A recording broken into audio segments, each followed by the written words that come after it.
এই মুহূৰ্তত জনাইছো এটা ব্ৰেকিং নিউজ। কাৰ্বি পাহাৰত বিজেপিত মুখ্য আঘাত। বিজেপি ত্যাগ কৰিলে বৈঠালাংছ সমষ্টিৰ প্ৰাক্তন বিজেপিৰ বিধায়ক ডাক্তৰ মানসিং ৰংপিয়ে।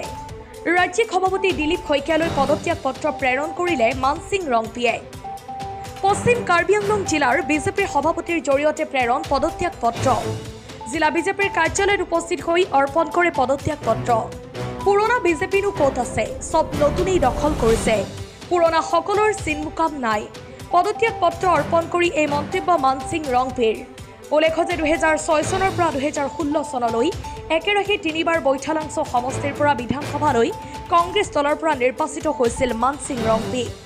2016 চনত বিধায়ক ৰূপে নিৰ্বাচিত হোৱাৰ কেইমাহমানৰ পিছত কংগ্ৰেছ দল ত্যাগ কৰি বিজেপিত যোগদান কৰি উপ নিৰ্বাচনত বিজেপিৰ প্ৰাৰ্থীৰূপে বিধানসভালৈ নিৰ্বাচিত হৈছিল।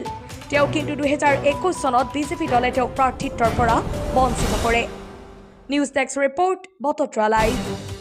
সকলো ইয়াতেতো পুৰণা বিজেপিকেইটো ক'ত আছে, চব নতুনকেইটা আহি হেৰিটো লৈ লয়। পুৰণাকেইটাতো মানে এতিয়া স্থানীয় হিচাপ নাই। যেনেকৈ আমাৰ এই হৰেণ পুৰণীয়া 1996 না অৰুণ তেৰাংটো মানে তিনিবাৰটো ইয়াৰ কেণ্ডিডেট হৈছে আৰু প্ৰেচিডেণ্টো আছিলে, এইবিলাকতো নাই।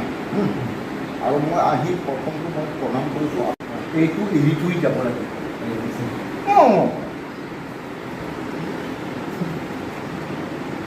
জাৰ্চি পিন্ধা দেখিছেতো মানুহে। ইষ্ট বেংগলৰ পৰা মোহন বাগানলৈ যায়, মেনচেষ্টাৰ ইউনাইটেডৰ পৰা মানে চেলচিলৈ যায়।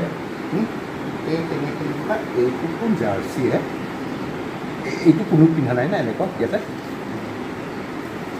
এইটো বেলেগ ষ্টাইল।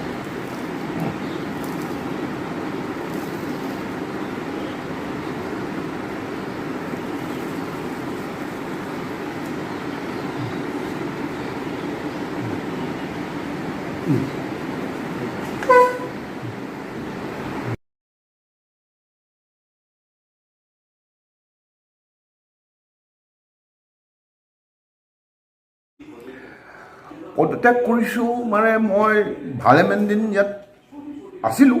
ভালেমান দিন মানে 2016 চনৰ পৰা মই বিজেপিত আছিলোঁ। তাৰপিছত আকৌ যেতিয়া মেম্বাৰশ্বিপ ৰিনিউ কৰিব হৈছে ৰিনিউ কৰিলোঁ।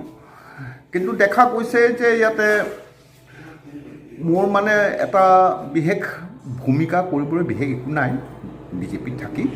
এতিয়া মই কিছুমান দায়বদ্ধতাৰ পৰা মানে এতিয়া মই ভালকৈ মুক্তি পাম বুলি আজি এই বিজেপিটো এৰিলোঁ।